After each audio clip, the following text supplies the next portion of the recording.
So when you have a franchise system, and we are a 100% franchise system, one of the most important things to make sure that your brand stays consistent is that your staff at the store level has the same experience all around the world. In the past, we managed that through DVDs, which isn't really the most effective way to get training out, because sometimes things change. I mean, the fitness industry certainly has changed in 25 years, and we need to communicate with people on a more rapid pace. So our owners that have really adopted this, you can see the difference in their bottom lines. A well-trained staff equals a better member experience. So we chose Saba for two reasons.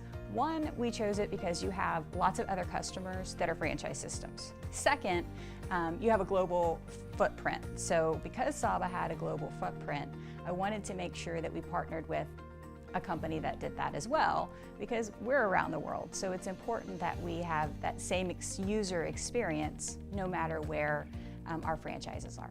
If someone else from a franchise system asked me, what vendor we use and what vendor they should use, I would certainly tell them they should use Saba, because you do have the experience with franchise systems. You have lots of really big franchise systems, you have medium-sized franchise systems and global franchise systems. So no matter the size of your franchise system, there's a plan for you.